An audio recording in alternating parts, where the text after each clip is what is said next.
നല്ലവൻ, യേശുവെന്നും നല്ലവൻ.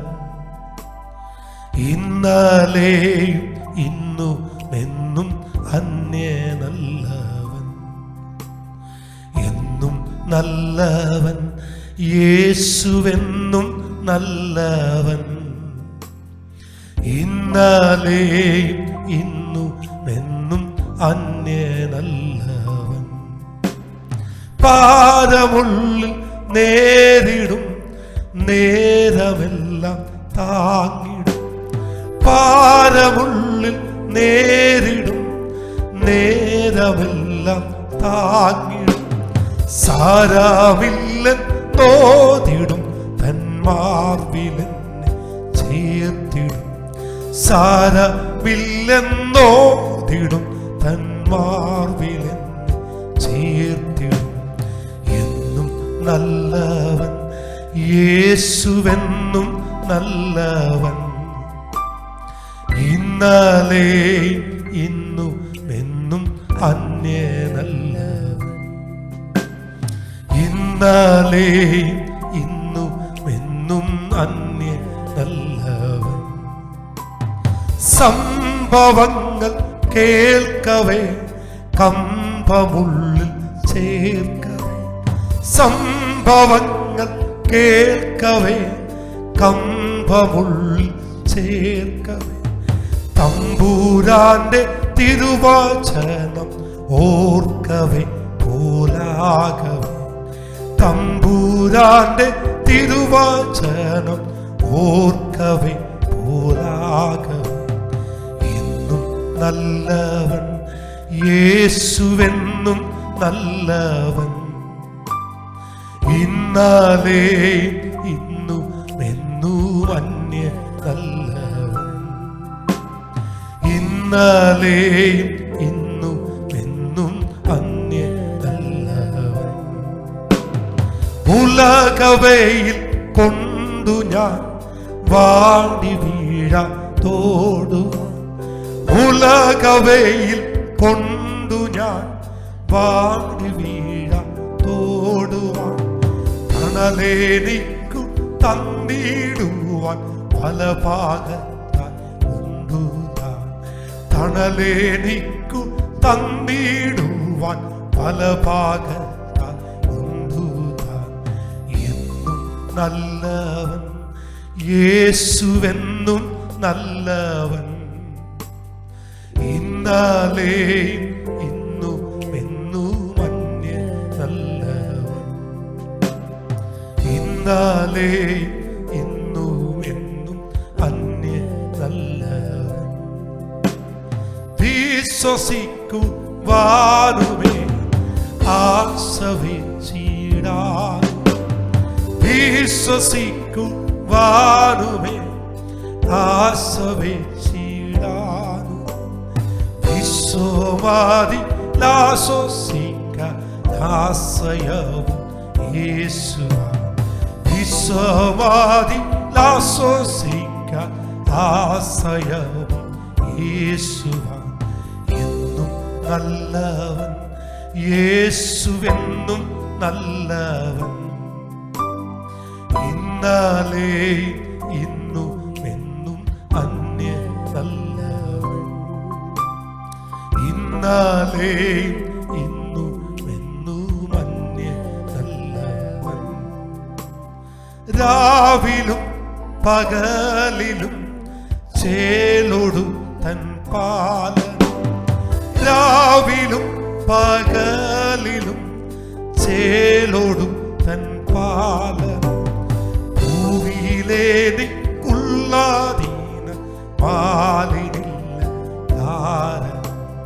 ഭൂവിയിലേക്കുള്ളാധീന പാലിനില്ല കാരണം. എന്നും നല്ലവൻ, യേശുവെന്നും നല്ലവൻ. ഇന്നലെയും ഇന്നും എന്നും അന്യ നല്ലവൻ. ഇന്നലെയും ഇന്നും എന്നും അന്യ നല്ലവൻ.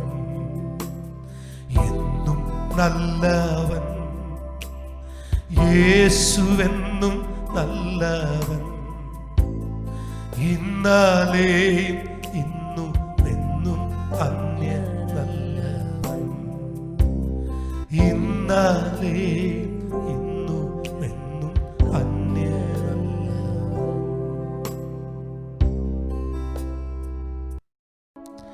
കർത്താവിൻ്റെ വിലയേറിയ നാമം മഹത്വപ്പെടുമാറാകട്ടെ. വീണ്ടും ദൈവവചനമായി നമുക്ക് ഒരുമിച്ച് കർത്താവിൻ്റെ സന്നിധിയിലായിരിക്കുവാൻ സർവശക്തനായ ദൈവം ഒരുക്കിയ നല്ല അവസരങ്ങളെ ഓർത്ത് ഞാൻ കർത്താവിന് വീണ്ടും നന്ദി പറയുന്നു. കഴിഞ്ഞ ദിവസങ്ങളൊക്കെ കേട്ട ദൈവവചനം നമ്മുടെ ജീവിതത്തിൽ അനുഗ്രഹത്തിനും വിടുതലും കാരണമാക്കി സ്വർഗത്തിലെ ദൈവം തീർത്തതുകൊണ്ട് കർത്താവിന് നന്ദി പറയുന്നു. ഈ പ്രഭാതവും ദൈവം നമുക്ക് നൽകിയിട്ടുള്ള ഒരു കൊച്ചു മെസ്സേജ് ദൈവവചനത്തിൽ നിന്നും നമുക്ക് ചിന്തിക്കുവാൻ കർത്താവ് നമുക്ക് ഭാഗ്യം തരട്ടെ. സുവിശേഷങ്ങളിലെ ലൂക്കോസിന്റെ സുവിശേഷം 17-ാം അധ്യായത്തിലെ ഒരു കൊച്ചു ചിന്തയാണ് നമ്മുടെ ഇന്നത്തെ വചന ചിന്ത. കർത്താവായ യേശു ക്രിസ്തു യെരുശലേമിലേക്കുള്ള യാത്ര ചെയ്യുകയിൽ ശമര്യയ്ക്കും ഗലീലയ്ക്കും നടുവിൽ കൂടി യേശു കർത്താവ് കടന്നു പോകുമ്പോൾ 10 കുഷ്ഠരോഗികൾ ആ ഗ്രാമത്തിൽ നിന്നും യേശുവിന് എതിർപ്പെട്ടു വരികയാണ്. നമുക്കറിയാം, ആ കാലഘട്ടത്തിൽ കുഷ്ഠരോഗം ബാധിച്ചവർ ജനസമൂഹത്തിന്റെ അടുക്കൽ അവർക്ക് വരുവാൻ അനുവാദമില്ലായിരുന്നു. എന്തിന്? ആലയത്തിന്റെ പരിസരത്ത് പോലും അവർക്ക് പോകാൻ അവരെ തടസ്സമായി നിന്നത് അവരുടെ കുഷ്ഠരോഗമാണ്. അന്ന് കുഷ്ഠരോഗങ്ങൾക്ക് ചികിത്സയോ മറ്റു കാര്യങ്ങളോ ഒന്നുമില്ലായിരുന്നു. അവരെ പാളയത്തിന് പുറത്തു കൊണ്ടുപോയി തള്ളുന്നൊരു പ്രവണതയുണ്ടായിരുന്നു. ലേവ്യ പുസ്തകമൊക്കെ പഠിച്ചു വരുമ്പോൾ കുഷ്ഠരോഗികളായ ആളുകളെ എങ്ങനെ ചികിത്സിക്കണമെന്നും അവരുടെ താമസം എങ്ങനെയായിരിക്കണമെന്നും സമൂഹത്തിൽ അവരെങ്ങനെയാണ് വരേണ്ടതെന്നുമുള്ള എല്ലാ കാര്യങ്ങളും വേദപുസ്തകത്തിൽ എടുത്തു പറഞ്ഞിട്ടുണ്ട്. അവർ ജനസമൂഹത്തിൽ വരുവാൻ അന്നത്തെ നിയമം അനുവദിച്ചിരുന്നില്ല. പക്ഷേ യേശുവിൻ്റെ കാലത്ത് അനവധി കുഷ്ഠരോഗികൾ യേശുവിനെ സമീപിക്കുന്നത് നമുക്ക് കാണാൻ കഴിയും. അതിലൊരു കാരണം, കുഷ്ഠരോഗി തൊട്ടാൽ പലരും അശുദ്ധമാകുമായിരുന്നു, പലർക്കും ആ രോഗം പിടിക്കപ്പെടുമായിരുന്നു. എന്നാൽ യേശുവിൻ്റെ കാര്യം അങ്ങനെയല്ല. യേശു തൊടുന്നവരൊക്കെ ശുദ്ധമാകുകയാണ്. യേശുവിന് അശുദ്ധി വരാറില്ല. യേശുവ ഏത് കുഷ്ഠരോഗി തൊട്ടാലും അവന് സൗഖ്യം വരും. ഒരു വാക്ക് കൽപ്പിച്ചാൽ അവന് സൗഖ്യം വരും. അതന്നും ഇന്നും അത് സംഭവിക്കുന്നു. എന്നാൽ ഈ 10 കുഷ്ഠരോഗികൾ അടുത്തു വരാതെ അപ്രമാണമെല്ലാം അവര് പാടെ അനുസരിച്ചുകൊണ്ട് ഇന്ന് ഈ കൊറോണ രോഗം മനുഷ്യനെ 1 മീറ്റർ അകലത്തിൽ കൊണ്ടുപോയി. ഒരുപക്ഷെ ആ നിബന്ധനകളൊക്കെ അവരുടെ മേലും ഉണ്ടായിരുന്നത് കൊണ്ട് അവരടുത്തു വന്നില്ല. 17-ാം അധ്യായം 13-ാം വാക്യം, അകലെ നിന്നുകൊണ്ട് യേശു നായക. അവർ വിളിച്ചത് യേശുവിനെ മാസ്റ്റർ എന്നൊരു പദമാണ്. നായക, ഞങ്ങളോട് കരുണയുണ്ടാകണമേ എന്നവർ ഉറക്കെ വിളിച്ചു പറഞ്ഞു. അവൻ അവരെ കണ്ടിട്ട്, നിങ്ങൾ പോയി പുരോഹിതന്മാർക്ക് നിങ്ങളെ തന്നെ കാണിപ്പിൻ എന്ന് പറഞ്ഞു. പോകയിൽ തന്നെ അവർ ശുദ്ധരായി തീർന്നു. ആ സംഭവം നിങ്ങൾ ഓർക്കണം. നിങ്ങൾ പോയി പുരോഹിതന്മാരെ നിങ്ങൾക്ക് തന്നെ കാണിക്കുക. അകലം കൽപ്പിച്ച, പരിധിയും പരിമിതിയും കൽപ്പിച്ച അതെല്ലാം പൊട്ടിച്ചുകൊണ്ട് യേശു പറയുകയാണ്, നിങ്ങൾ ചെല്ല്. ആരാണോ നിങ്ങൾക്ക് ഈ രോഗം നിമിത്തം അതിര് കൽപ്പിച്ചത് അവിടെ അടുക്ക ചെല്ല്. യേശു പോകാൻ പറയുമ്പോൾ അവർക്ക് സൗഖ്യമായിട്ടില്ല. അവർ പോകാൻ തുടങ്ങയിൽ അവർ സൗഖ്യം പ്രാപിച്ചു. അവന്റെ വാക്കിന് ശക്തിയുണ്ട്. അവൻ പറയുന്ന വാക്കിനകത്ത് സൗഖ്യമുണ്ട്. അവൻ പറയുന്ന വാക്കിനകത്ത് ജീവനുണ്ട്. അതല്ല നമ്മുടെ വിഷയം. അവർ പോകയിൽ സൗഖ്യം പ്രാപിച്ചു. അവർ ശുദ്ധരായി. അവരിൽ ഒരുത്തൻ തനിക്ക് സൗഖ്യം വന്നത് കണ്ടു ഉച്ചത്തിൽ ദൈവത്തെ മഹത്വപ്പെടുത്തി മടങ്ങി വന്നു. അതാ നമ്മുടെ വിഷയം. 10 പേരുണ്ടായിരുന്നു. 10 പേരും സൗഖ്യമായി. അതിലൊരുത്തൻ, അവന്റെ പേരവിടെയില്ല, അവന്റെ വീട്ടുപേരോ നാളോ നാഴികയോ ഒന്നുമില്ല. ആ 10 പേരിൽ ഒരുത്തൻ അവൻ സൗഖ്യമാകുന്ന കണ്ട് ഉച്ചത്തിൽ. അപ്പൊ ദൈവം സൗഖ്യമാക്കിയാൽ, ദൈവം നമുക്കൊരു അനുഭവം തന്നാൽ നാം പരിസരം മറക്കും.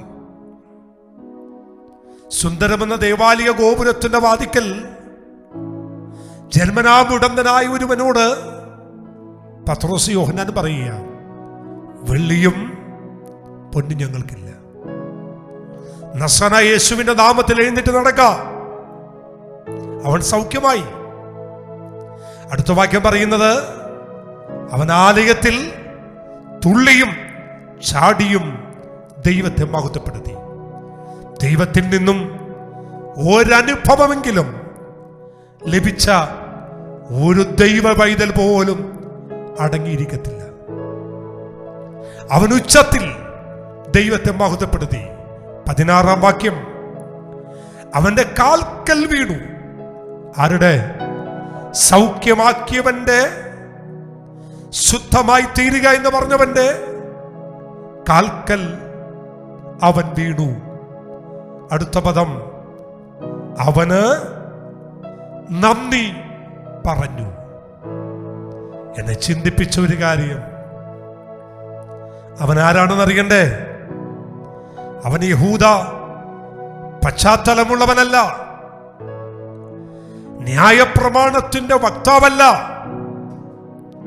ന്യായപ്രമാണത്തിന്റെ തോറ കാണാതെ പഠിച്ചവനോ ന്യായപ്രമാണത്തിന്റെ പഞ്ചഗ്രന്ഥങ്ങൾ പഠിച്ചവനോ ഒന്നുമല്ലവൻ.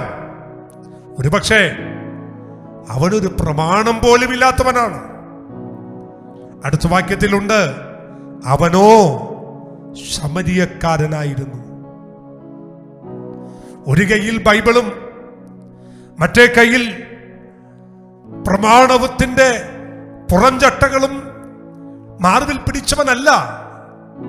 സൗഖ്യമായി നന്ദി പറഞ്ഞവൻ, അവൻ ശമരിയക്കാരനാണ്. ദൈവമക്കളെ, ഒരു ജാതീയ മനുഷ്യൻ ദൈവം ചെയ്തതിന് നന്ദി പറയാൻ വന്നപ്പോൾ യേശു ചോദിച്ചൊരു ചോദ്യം നിങ്ങൾ വായിച്ചിട്ടുണ്ടോ? 17-ാം വാക്യം, 10 പേർ ശുദ്ധരായി തീർന്നില്ലയോ? 9 പേർ എവിടെ? ആ ചോദ്യം വായിച്ചപ്പോൾ എനിക്ക് മനസ്സിലായി, യേശു അത് ആഗ്രഹിച്ചില്ലെങ്കിൽ പോലും ആ ചോദ്യത്തിനകത്ത് ഒരാഗ്രഹമില്ലേ?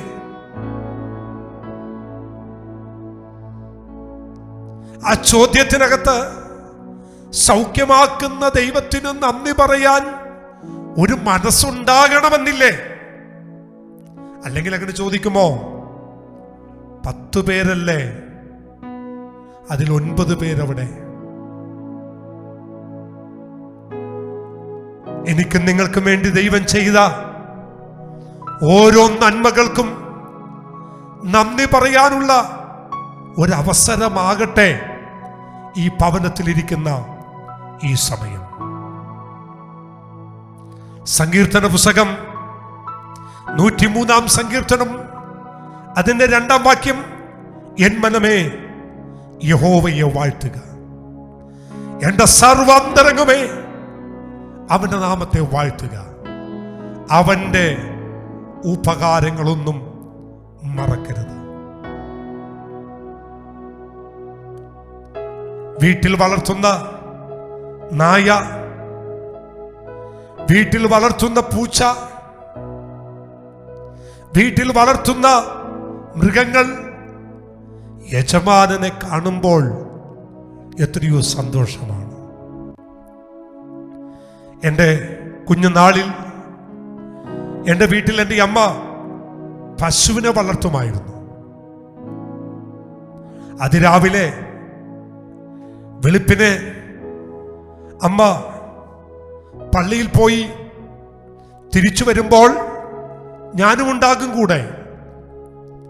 ആ തൊഴുത്തിൽ കിട്ടിയിട്ടുള്ള ആ പശുക്കൾ അമ്മച്ചിയെ ദൂരത്ത് നിന്ന് കാണുമ്പോൾ തന്നെ നിലവിളിക്കാൻ തുടങ്ങും. ഒരു കൊച്ചു പട്ടിയെ വളർത്തി. അപ്പച്ചനേറെ ഇഷ്ടമാണ്. അപ്പച്ചൻ എവിടെ പോയി വന്നാലും ഭവനത്തിലേക്ക് അടുക്കുന്നതിന് മുൻപേ അത് ഓടിച്ചെന്ന് ആ കാലിലെല്ലാം തട്ടി, കാലിലെല്ലാം ഉരുമി. പലതവണ അപ്പച്ചൻ പറയും മാറി നിൽക്ക്, എന്നാലും വീണ്ടും വരും.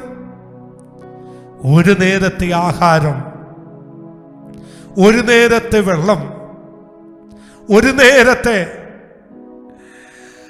ആ സന്തോഷവും ആ സ്നേഹവും പങ്കിടുന്ന ആ മൃഗങ്ങൾക്ക് യജമാനനോട് എത്ര സ്നേഹമാണ്.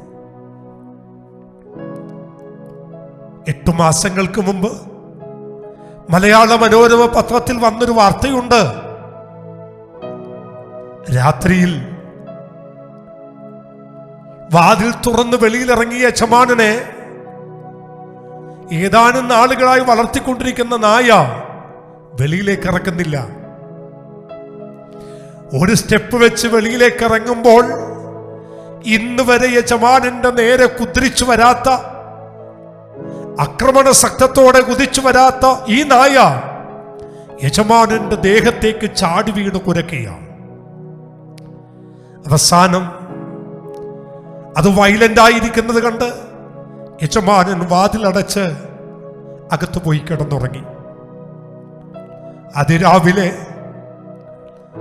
താൻ ഡോറ് തുറന്ന് വെളിയിൽ വരുമ്പോൾ ഇന്നലെ രാത്രി വെളിയിലിറക്കാതെ തന്റെ നേരെ പലതവണകളേന്തി ദേഹത്ത് കയറി തന്നെ വെളിയിലേക്ക് ഇറക്കാതെ നിന്ന ആ നായ മുറ്റത്ത് ചത്തു കിടക്കുക.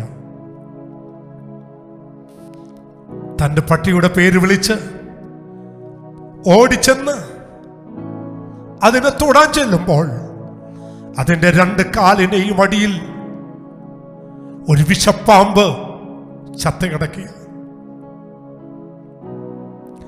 ആ മനുഷ്യൻ 2 കൈകളും നെഞ്ചോട് ചേർത്ത് വെച്ച് തന്റെ കുഞ്ഞുങ്ങളെയും ഭാര്യയും വിളിച്ചു. താൻ പറഞ്ഞത് ഇങ്ങനെയാണ്: ഇന്നലെ രാത്രി വെളിയിലേക്ക് ഇറങ്ങിയപ്പോൾ പലയാവർത്തി എന്റെ കാൽപാദം നിലത്ത് വെക്കാൻ അനുവദിക്കാതെ എന്നെ ആക്രമിച്ചുകൊണ്ടവൻ എതിർത്തത് എന്റെ ജീവനെ രക്ഷിക്കാൻ വേണ്ടിയായിരുന്നു. നോക്കണം കേട്ടോ, ഒരു പിടി ആഹാരം കൊടുക്കുന്ന യജമാനോടുള്ള അവന്റെ സ്നേഹം. ഞാനും നിങ്ങളും ദൈവത്തിന്റെ കൈപ്പണിയല്ലേ? മൂക്കിൽ വലിക്കുന്ന ശ്വാസം ദൈവത്തിന്റെ ദാനമല്ലേ? കുടുംബം, കുഞ്ഞുങ്ങൾ, ആയുസ്, ആരോഗ്യം എല്ലാം ദൈവത്തിന്റെ ദാനമല്ലേ? ദൈവമക്കളെ, മറക്കാൻ കഴിയാത്ത ഒന്നുണ്ട്. ആ കുഷ്ഠരോഗി പറഞ്ഞു, അങ്ങേക്ക് നന്ദി. ഇന്ന് അനുഭവിക്കുന്ന സകല നന്മകൾക്കും ഒന്ന് അധരം തുറന്ന് നന്ദി പറയാമോ? 35-ാം സങ്കീർത്തനം 9-ാം വാക്യം, എന്റെ ഉള്ളം യഹോവയിൽ ആനന്ദിക്കും, എൻ്റെ രക്ഷയിൽ ഞാൻ സന്തോഷിക്കും. എൻ്റെ ഉള്ളം നിനക്ക് നന്ദി പറയും. ശമൂവേൽ പുരോഹിതന്റെ അമ്മ ഹന്ന തനിക്ക് ലഭിച്ച ആ കുഞ്ഞിനെയും കൊണ്ട് ആലയത്തിൽ വരികയാണ്. അമ്മ 2-ാം അധ്യായം 1-ാം വാക്യം. അനന്തര ഹന്ന പ്രാർത്ഥിച്ചു പറഞ്ഞെന്തെന്നാൽ, എൻ്റെ ഹൃദയം യഹോവയിൽ ആനന്ദിക്കുന്നു, എൻ്റെ കൊമ്പ് യഹോവയാൽ ഉയർന്നിരിക്കുന്നു. എൻ്റെ വായ് ശത്രുക്കളുടെ നേരെ വിശാലമാകുന്നു, നിന്റെ രക്ഷയിൽ ഞാൻ സന്തോഷിക്കുന്നു. ദൈവം ചെയ്ത നന്മയോർത്ത് താൻ നന്ദി പറയുകയാണ്. യെശയ്യാവിന്റെ പ്രവചനം 17-ാം അധ്യായം 10-ാം വാക്യം.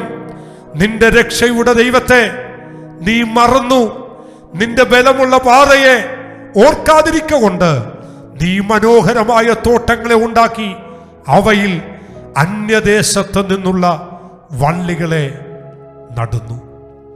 നമുക്ക് ദൈവം ചെയ്ത നന്മകൾക്ക് നാം നന്ദി പറയാതിരുന്നാൽ, ആ നന്മകൾ ഓർക്കാതിരുന്നാൽ, മനോഹരമായ തോട്ടങ്ങളെ ദൈവം അന്യദേശത്തു നിന്നുള്ള വള്ളികളെ നടും. മറന്നു പോകരുത്. തന്ന ജോലി, തന്ന ആയുസ്, തന്ന ആരോഗ്യം, എല്ലാത്തിനും നന്ദി പറ. 119-ാം സങ്കീർത്തനം 2-ാം വാക്യം. ഇസ്രായേൽ തന്നെ ഉണ്ടാക്കിയവനിൽ സന്തോഷിക്കട്ടെ, സിയോന്റെ മക്കൾ തങ്ങളുടെ രാജാവിൽ ആനന്ദിക്കട്ടെ. അതെ, നമ്മെ ഉണ്ടാക്കിയ നമ്മുടെ ദൈവത്തിൽ നമ്മൾ ആനന്ദിക്കണം. നമ്മെ സൃഷ്ടിച്ച നമ്മുടെ ദൈവത്തിന് നന്ദി പറയണം. യെശയ്യാ 51-1-ാം വാക്യം. അവിടെ ഇങ്ങനെ പറയുന്നു, നിങ്ങളെ വെട്ടിയെടുത്ത പാറയിലേക്ക്, നിങ്ങളെ കുഴിച്ചെടുത്ത ഖനിഗർഭത്തിലേക്ക് തിരിഞ്ഞു നോക്കുവിൻ. നമ്മൾ എവിടെയായിരുന്നു? എവിടെന്നാ ദൈവം നമ്മെ കൊണ്ടുവന്നേ? ഉടുതുണിക്ക് മറുതുണി മാറി കൊടുക്കാൻ ഇല്ലാതിരുന്ന നമ്മെ ഇത്രയും മാനിച്ച ഈ ദൈവത്തിന് നന്ദി പറയാൻ മറക്കരുത്. നഷ്ടപ്പെട്ടു പോയ മുടിയമ്പുത്രൻ മടങ്ങി വന്നപ്പോൾ അപ്പൻ പറയുന്നു, ഈ എൻ്റെ മകൻ മരിച്ചവനായിരുന്നു, അവൻ വീണ്ടും ജീവിച്ചു, കാണാതെ പോയിരുന്നു, കണ്ടുകെട്ടിയിരിക്കുന്നു എന്ന് പറഞ്ഞ് അവൻ ആനന്ദിച്ചു തുടങ്ങി. കാണാതെ പോയത്, നഷ്ടപ്പെട്ടു പോയത് തിരിച്ചു കൊണ്ടുവന്നപ്പോ നന്ദി പറയാൻ മടി കാണിക്കാത്ത ഒരു പിതാവ്. റോമാലേഖനം 1-ാം അധ്യായം 21-ാം വാക്യം. പൗലോസ് പറയുന്നു, അവർ ദൈവത്തെ അറിഞ്ഞിട്ടും അവന് ദൈവമെന്നോർത്ത് മഹത്വീകരിക്കുകയോ നന്ദി കാണിക്കുകയോ ചെയ്യാതെ തങ്ങളുടെ നിരൂപണങ്ങളിൽ അവർ വ്യർത്ഥരായി. അവരുടെ വിവേകമുള്ള ഹൃദയം ഇരുണ്ടുപോയി. അവർ ദൈവത്തെ അറിഞ്ഞിട്ടും അവനെ ദൈവമെന്നോർത്ത് മഹത്വീകരിക്കുകയോ നന്ദി കാണിക്കുകയോ ചെയ്തില്ല. നാം വാനോളം പുകഴ്ത്തും, ഞങ്ങൾക്ക് ദൈവത്തെ അറിയാം, ദൈവം ഞങ്ങളുടേതാണ്. ചോദിക്കട്ടെ, ഈ അറിഞ്ഞ ദൈവത്തിന് നന്ദി പറയാൻ നിങ്ങൾ തയ്യാറാണോ? 1 കൊരിന്ത്യർ ലേഖനം 10-ാം അധ്യായം 30-ാമത്തെ വാക്യം. നന്ദിയോടെ അനുഭവിച്ച് സ്തോത്രം ചെയ്യുന്നവരായി നിങ്ങൾ മാറട്ടെ. നന്ദി വേണം. ദൈവം ചെയ്ത എല്ലാത്തിനും നന്ദി പറയണം, സ്തോത്രം പറയണം. കൊലോസ്യ ലേഖനം 3:16 സങ്കീർത്തനങ്ങളാലും സ്തുതികളാലും ആത്മീയ ഗീതങ്ങളാലും തമ്മിൽ പഠിപ്പിച്ചും ബുദ്ധിയോപദേശിച്ചും നന്ദിയോടെ നിങ്ങളുടെ ഹൃദയങ്ങളിൽ ദൈവത്തിന് പാടിയും. ദൈവം ചെയ്ത സകല ഉപകാരങ്ങൾക്കും ഹൃദയം കൊണ്ട് നന്ദി പറഞ്ഞ് അവന് പാട്ടുപാട്. 2 തിമോഥെയോസിന്റെ ലേഖനം 3-ാം അധ്യായം 2-ാമത്തെ വാക്യം. മനുഷ്യർ സ്വസ്നേഹികളും ദ്രവ്യാഗ്രഹികളും വമ്പ് പറയുന്നവരും അഹങ്കാരികളും ദൂഷകന്മാരും അമ്മയപ്പന്മാരെ അനുസരിക്കാത്തവരും നന്ദി കെട്ടവരുമാണ്. മനുഷ്യനെ കുറിച്ച് ബൈബിൾ പറയുന്നു, അവൻ നന്ദി കെട്ടവനാണ്. ദൈവമക്കളെ, ദൈവം നമുക്ക് ചെയ്ത സകല ഉപകാരങ്ങൾക്കും നന്ദി പറയാം. ഒടുവിലത്തെ ഒരൊറ്റ വാക്യം കൂടി പറഞ്ഞ് ഞാൻ നിർത്താൻ പോവുക. നാം നന്ദി പറയേണ്ട അവസാനത്തെ വാക്ക് എബ്രായ ലേഖനം 12-ാം അധ്യായം 28-ാമത്തെ വാക്യം. ആകയാൽ ഇളകാത്ത രാജ്യം പ്രാപിക്കുന്നത് കൊണ്ട് നാം നന്ദിയുള്ളവരാകുക. ഒരു രാജ്യം നമുക്ക് വേണ്ടി ദൈവം പണിയുന്നുണ്ട്. അത് പണി കഴിഞ്ഞാൽ താമസമെന്ന അവൻ കടന്നു വരും. ഒരു രാജ്യം നമുക്ക് വേണ്ടി പണിയുന്നുണ്ട്. ഒരു വീട് നമുക്ക് വേണ്ടി ഒരുക്കപ്പെടുന്നുണ്ട്. ആ വീട് പണിയുന്നത് കൊണ്ടും ആ ഇളകാത്ത രാജ്യം നമുക്ക് അവൻ നൽകുന്നത് കൊണ്ടും നന്ദിയുള്ളവരായി ഈ ആയുസ് നമുക്ക് ജീവിക്കാം. 10 പേരിൽ 9 പേർ മറന്നുപോയി. ശമരിയക്കാരൻ അവൻ വന്നപ്പോൾ യേശു ചോദിക്കുന്നു, 10 പേർ ശുദ്ധമായി തീർന്നില്ലയോ? 9 പേർ എവിടെ? നമുക്കും ആ ലിസ്റ്റിലല്ല. കർത്താവിന് നന്ദി പറഞ്ഞ് ദൈവത്തിന് നന്ദി കരേറ്റി നമ്മുടെ ആയുസ് ദൈവനാമഹത്വത്തിന് വേണ്ടി ജീവിപ്പാൻ സർവശക്തനായ ദൈവം എല്ലാവരെയും അനുഗ്രഹിക്കട്ടെ. God bless you. ദൈവം അനുഗ്രഹിക്കുമാറാകട്ടെ.